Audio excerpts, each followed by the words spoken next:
What's up YouTube, this is Yoshi as usual, I'm Max, and welcome to our Let's Play Asagao Academy, Normal Boots Club. Last time, I don't remember because I recorded it a while ago. This time we're going to do more of whatever happened last time. Probably, maybe. We're going to get started now. After a long day, class was finally over, and I was ready to go home.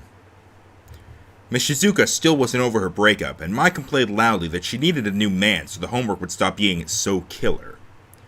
It was something to do, though. What else would I be doing if not homework? Studying, probably. Or socializing. You know, you do have a roommate and all, and a phone.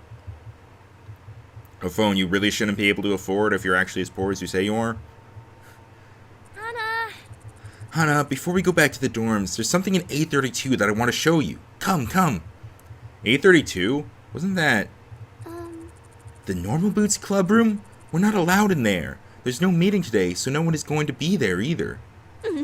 That's exactly why we need to go now. Are we gonna, like, pee on their desks or something? Mai grabbed my hand and dragged me through the halls. Mai, I don't know about this. What if someone sees us? If you act natural, no one will care. There's too many people around. Nobody will be interested in what we're doing. Mai was full of confidence that I wished I shared. I really don't think I'm comfortable with this. Mai stopped at the clubroom door, gently tugging on it. Yeah! Sweet, they left it open. She pulled me into the clubroom and shut the door behind us. Are we gonna steal the itty bitty kitty figurines or whatever they are? It's in here. Here was a storage closet at the very back of the room, a plain white cabinet. She stopped short of the door, looking expectantly at me. I tugged the knob, expecting it to be locked like all storage closets were. The knob didn't move, confirming my suspicions. Relief swept through me. Well, darn. Looks like it's locked. I guess whatever you have to show me, we'll have to wait till another day. Or maybe never. Oh, I know it's locked. That's why I have these. She pulled a shiny chain of keys from her pocket, eyes sparkling. What? Shizuka's keys? Who gave you those? No one. I'm borrowing them for a little bit. No harm done. Oh my god, am I rooming with like a kleptomaniac or something? Are we gonna steal all their chocolate bars? Is that what's happening here? She fiddled with the door handle, going through key after key. Mai, I'm seriously uncomfortable with this. Someone is bound to find out. They always do. Finally, there was a small click and the lock relented. Don't worry, Hana. I'll protect you. Mai opened the closet and a light shone down directly onto its contents. Yay! There they are! To my utter bewilderment, there sat luminescent golden boots resting on a velvet pillow encased in a glass box. What are these? I stepped closer to the case and was about to put my hand on the glass, but stopped inches before, wrought with guilt. We shouldn't be here. These, Hana, are the boots. The boots. It's the symbol of the Normal Boots Club. This is their club room after all. I'm telling you, these guys don't mess around. Is it made of gold? Real gold? It must have cost a fortune. I'd say they're solid gold, only worth 100,000 yen or so, but to really make sure... Mai's fingers wiggled in front of her face. Before I could stop her, she opened the glass case and lifted the boots from the velvet pillow they rested on. Mai, please be careful. I grabbed the boots from underneath, just in case she dropped them. Good thing too, because they were heavy. The gold was cool and hard to the touch. These boots were definitely not wearable, and anything but normal. Mai bounced them up and down, weighing them with her hands. Her arms flexed as she did so. I suddenly realized why her pats on the back hurt so much. Volleyball made her strong. Bingo. Yeah, definitely solid gold. Mimi lied to me. She said they were gold-plated. I didn't believe her, so I had to check. So you dragged me along instead of her? This display of wealth made my stomach turn. Where they saw a symbol, I saw months of food for my father and I. 100,000 yen just lying in a closet, protected by a single, poorly guarded key. It might not be a big deal to the students with rich parents, the majority of the academy, but it was more than disturbing to me. Yeah, I agree. Like, I'm not exactly poor or anything, but I really don't like it when they, like, use all this money just to obtain some sort of status symbol that never really has a use. Like, solid gold boots, or some sort of, like, trophy that they don't actually win, they just get to feel good or something. Like, that's just... If it's just for the sake of having it, why do you spend so much money on it? Yes, you. I wanted you to experience this with me. Silhouetted by the warm glow of the spotlights, Mai smiled at me. You want to experience getting potentially, like, arrested with me? Because, I mean, if we end up... Are we taking these? Is that what's happening here? I don't actually know. That smile almost made me feel okay with being here without permission. Almost. Plus, when we get caught, we'll be okay. There's no way they can punish you. They really like you. What? What? The storeroom lights flickered on. We both turned abruptly, still holding the boots. GG, girls. GG. Good job. Good job. Shane stood in the doorway. You know, the guy that hates you. Maybe not that one. You. What are you doing here? That case is supposed to be locked. Well, it was locked. Mai! Shane. We're really sorry, Shane. We heard the boots were kept in here and we were curious, that's all. No harm done, right? Here, Mai, let's give the boots back to him. Yeah, I was just showing her. We aren't suspicious. You guys hide it away. How is anyone ever supposed to see it? She handed the boots to Shane, who placed them carefully back into the case, adjusting the pillow to the center. No. We hide it from people who aren't in the club, like you. The case clicked shut. Shane, I'm sorry. Do not come back here. Get out of my sight. But I am containing my anger now, but your continued presence is making that ever more difficult. I gulped. Mai and I dashed out the door. Good job, Mai. Oh my god. Mai, why? Why would you do this? Why, Mai? That should just be, that's the title of this episode. Why, Mai? Shane slammed the door behind us. Do you think he's gonna tell the rest of them? I really hope not. I might have ruined my reputation with them. Sorry. I think you mean I might have ruined your reputation with them. Why are you happy about this? She threw her head back and laughed, not quite grasping the consequences of her actions. You'll be fine. I'll even be fine. They're students just like us. It's not like we stole it. But, Shane, he was really angry. That's just an act. Don't worry about it, Hana. I said I would protect you, right? Her words seemed genuine enough, but I had a hard time believing her. It was almost as if she planned for us to get caught. Okay.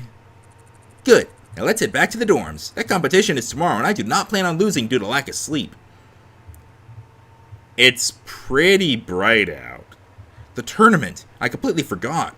Would they even let us participate, considering what we just did?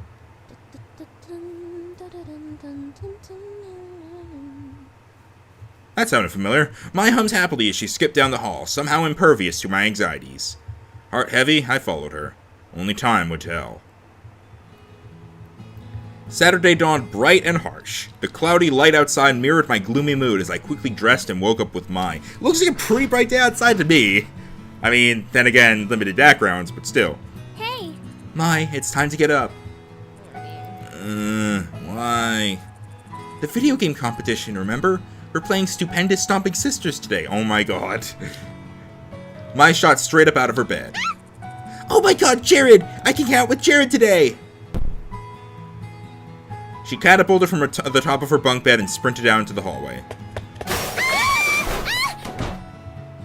I heard crashes and shrieks as she massacred the other girls to get into the bathroom. Cool. The sun slowly rose through the window. Everything would be just fine, right?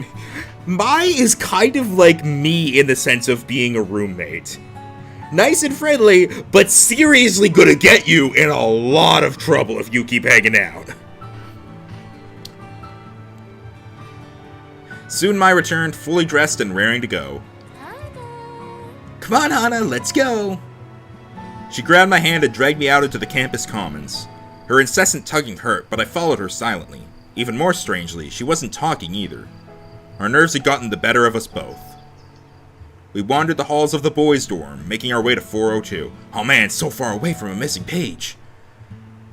The dormitory itself smelled awful, like stale Dorito chips. Okay, please, stop with the stereotyping, people. Like, holy crap, I am like one of the slobbiest guys ever. And my place smells just fine. I mean, it doesn't look any particularly nice, but it smells just fine. Why do people always assume guys equals smells like Doritos? Like, seriously, girls eat Doritos too. I have known more girls than guys who eat Doritos. I wondered how I never noticed it and realized this was the first time I came on a weekend. Rather than wandering campus all day for classes and clubs, most people were sleeping in or hanging out in their rooms. Mai slowed down as we climbed the stairs, staring at the floor. The closer we got, the slower we progressed. We opened up the 4th floor door and crossed the hall. Finally, we stood in front of PBG and John's door. Jor? Oh my god, PBG and John's door, not their jor.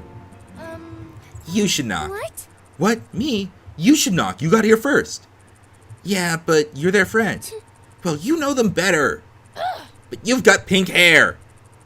So what? I don't know who this is. Is there a problem, ladies? We both froze. Sense of Jared, wafted through the air. Oh, Jared. You handled that line pretty well. Also, this sounds like honey pop music. Good morning. Hello, ladies. Is there something wrong with the door? Oh, no, we didn't want to wake them up, in case they were still sleeping. Jared let out a low-throated laugh. I don't think they'd mind having you wake them up. Mai's eyes almost rolled into the back of her head. Here, allow me. I keep, with his voice, I like how I keep switching between giving him a quote-unquote normal voice and giving him a British accent. I keep alternating between them and I can't decide. He leaned between us and tapped on the door.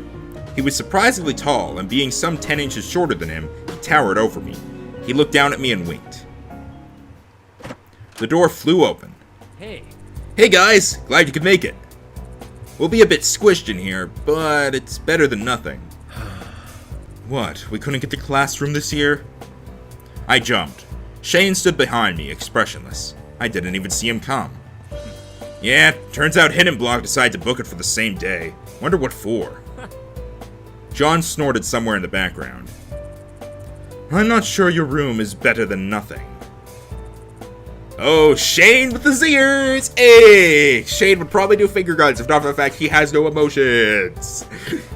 I think I've said this before, but I wonder if these characters' personalities are like actually based off of the actual real life person in any way. Because I'm not sure if Shane in real life has like no emotions. John is definitely very energetic. And I don't really know the others in real life enough to know about this. I highly doubt Jared is actually a model. But aside from that, I don't know. That wasn't a zinger. Are you just gonna stand outside or are you coming in? We stepped through the threshold, fully and completely entering PBG and John's room. Boy territory. We were out of our element. Boy territory is no different from girl territory, except apparently not pink. So, don't worry, girls, you'll be fine. Mai had never been in the room before, and she glanced at the walls, shelves, and desks like a manic squirrel. Her eyes gleamed, and I had the sneaking suspicion she was making note of what she saw for her own nefarious purposes, but what they were I had no idea. Rather, I didn't want to know. What's up? Go on, take a seat anywhere. I looked to my left and saw boxers lying on a desk chair. Blood shot into my face. Were they used? What do you mean used? What do you use them for besides wearing? PBG followed my gaze and turned red. Let me clean up a bit. Pigsty. Do they have pigsties in England? Or pigsties or whatever? Everything in America is derivative of England. Yeah, pretty much. But we're in Japan. Shane looked at me blankly.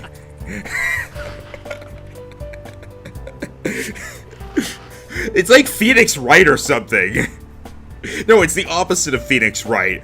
It really seems like they're in America, but they're in Japan, whereas in Phoenix Wright, it's the other way around.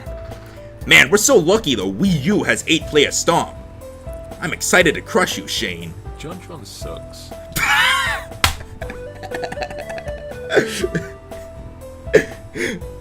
I kind of hope he did that. He wasn't actually asked to record that. He just threw it in. I don't think that's going to happen. Hey. Hello? Guess who's here? The guy whose voice I really can't decide on. Gerard entered without knocking, a bright smile on his face. Hold on. What? Aw man, Shay got here before me? Did you fail to see me leave? Yeah, whatever. I was hoping you were in the bathroom or something. We brought extra controllers! Does nobody knock around here? No. Why would we? I also can't decide on these guys. Wow, basically the guys who showed up the latest, they get no voice because I, holy crap, cannot decide on one for them. I've already used everything. To be polite? Pfft, girls and their ridiculous social constructs. Huh?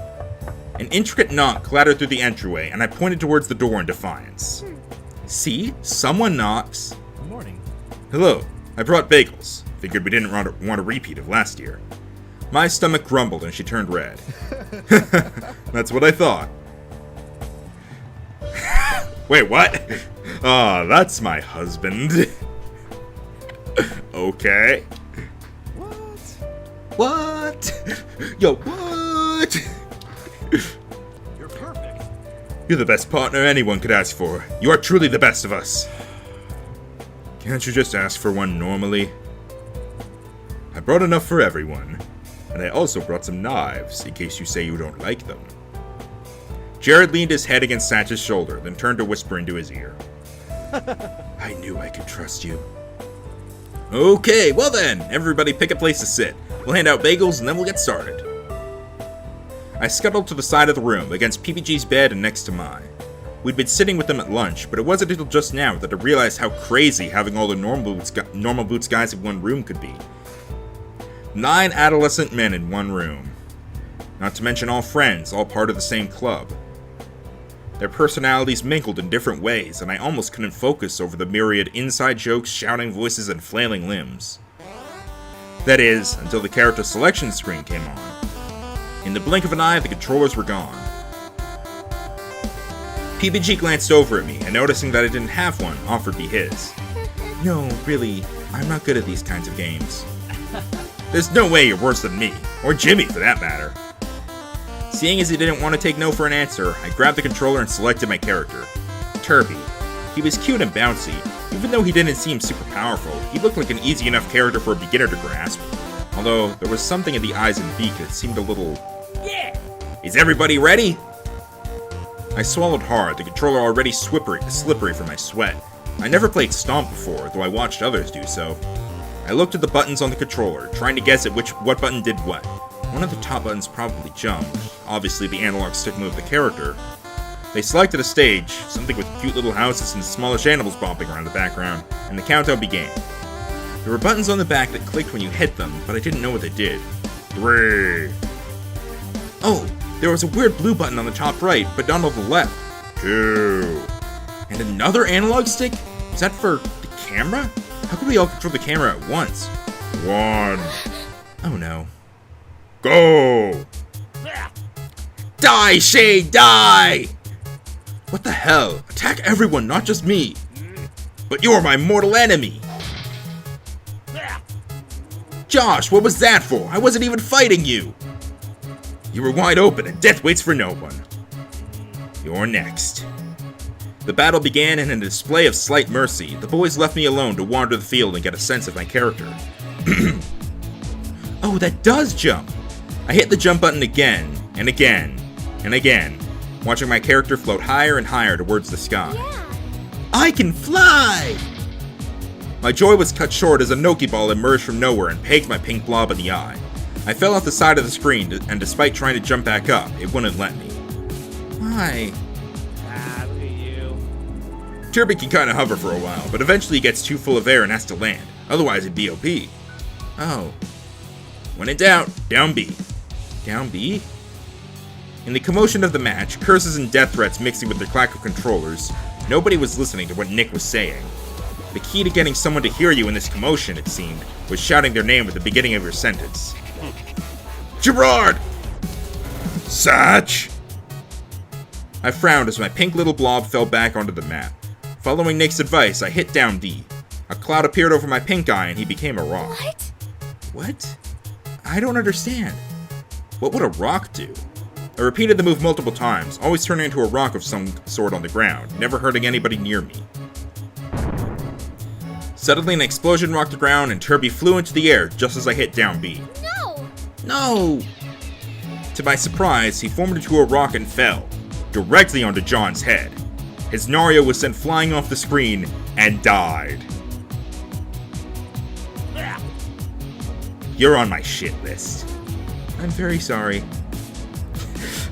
It didn't take long after that for me to die 5 pitiful, painful deaths. But as my little Turby tumbled off the screen for the 6th and final time, a small surge of pride hit me. I killed John. The JonTron. Even if by accident. I handed my controller to Mai and sat back, completely satisfied. If it weren't for the fact that it was my turn, I'd jump back in, eager to find other strategies for murdering my friends and potentially stirring up a hit list a mile long. Yeah, that's basically what Smash is. So this was the joy of games. After playing a few rounds, the official tournament started. People played one-on-one matches against each other, slowly thinning out the competition over time. Mai went before me and was, rather unfairly, paired against Jared. Every blow he doled out to her was, in her mind, some form of actual physical contact.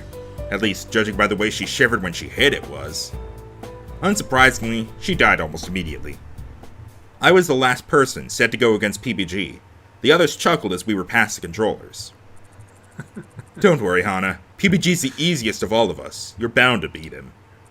Aw, come on, guys. Don't worry, Hana. I'll go easy on you.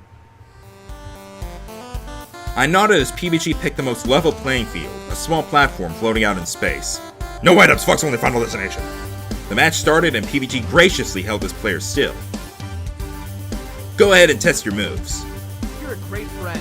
Aw, that's real nice of you, PBG. Yeah, real nice. I tested my moves, and while doing so, my hand brushed against the yellow stick. Turby did a menacing low kick, and my eyebrows raised. That looked powerful. Ready to go? Yeah! I think so. PBG charged at me across the screen, and when he came close enough for me to hit, I pushed the yellow stick in his direction. He flew across the screen. My mouth fell open. PBG grit his teeth. I see how it is. No more Mr. Nice Guy, then. I partially doubted that PBG had a non-nice bone in his body, but the match had begun. It was a long battle, a surprisingly long battle. We seemed to be evenly matched, right up until the very end, when I smashed him off the screen with Turby's hammer. Whew. I set the controller down quietly, not particularly happy about having crushed PBG in my second ever match of Stomp. PBG nodded solemnly. I guess I lost then. That is something that I can definitely sympathize with that. Losing against like someone you just met at a game you thought you were good at, even if they're a girl, or even if they're not a girl, that hurts. So I can totally understand this. Whew. Damn, Hana. That was some natural-born talent right there. I don't really think so. Anyway, the next match is Shane versus Paul. PBG remained quiet for a while after that. It wasn't until the third round that he joined in again, cheering with the rest of the guys. My match rolled around, but this time I was against Jared, and this time I lost in only a few minutes. I set the controller down again, happy to no longer have responsibility over the life and death of inanimate pixels. As I did so, I saw Paul lean in to whisper something to Shane, whose eyes flew wide open. Then his face shut down. Over my dead body. Their eyes slid to me, and I looked away. They were talking about me, weren't they? No shit. I scooted over to Mai, feeling more comfortable near here than near any of the guys. We cheered for Jared right up until the very end. He lost to a supernaturally agile Shane, who was seemingly being fueled by the rage of 1,000 demonic toddlers. Everyone, that was a great round. It looks like we're in even better shape than last year. Well, all of us except PBG. That was uncalled for. Totally deserved.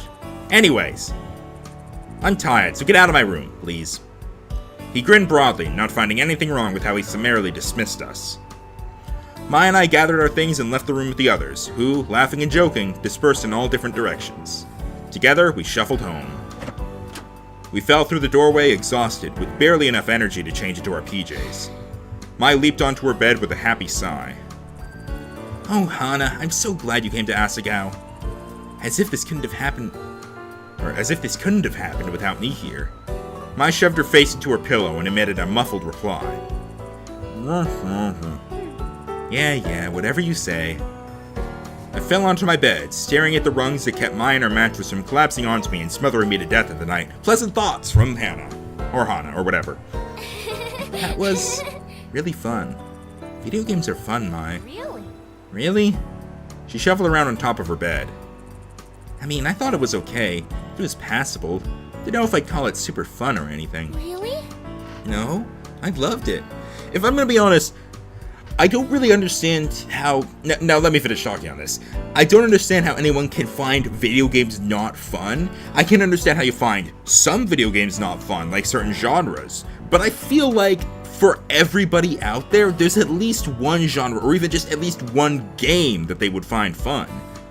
Like, even if you're really into sports, maybe you would like sports or exercise games. If you're